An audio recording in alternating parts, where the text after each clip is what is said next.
ભાવનગરમાં રિક્ષા ડ્રાઈવર ઉપર હુમલો કરનારા શખ્સો ઝડપાયા।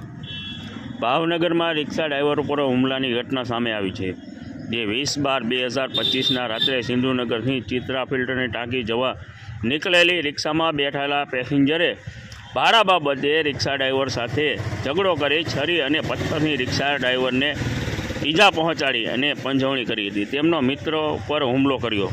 હુમલામાં રિક્ષાનો આગળનો કાચ તૂટી ગયો અને રિક્ષા ડ્રાઈવરના જમણા પગે ફ્રેક્ચર થયું છે, જે ઘટનાના આરોપીની પોલીસે ધરપકડ કરી છે।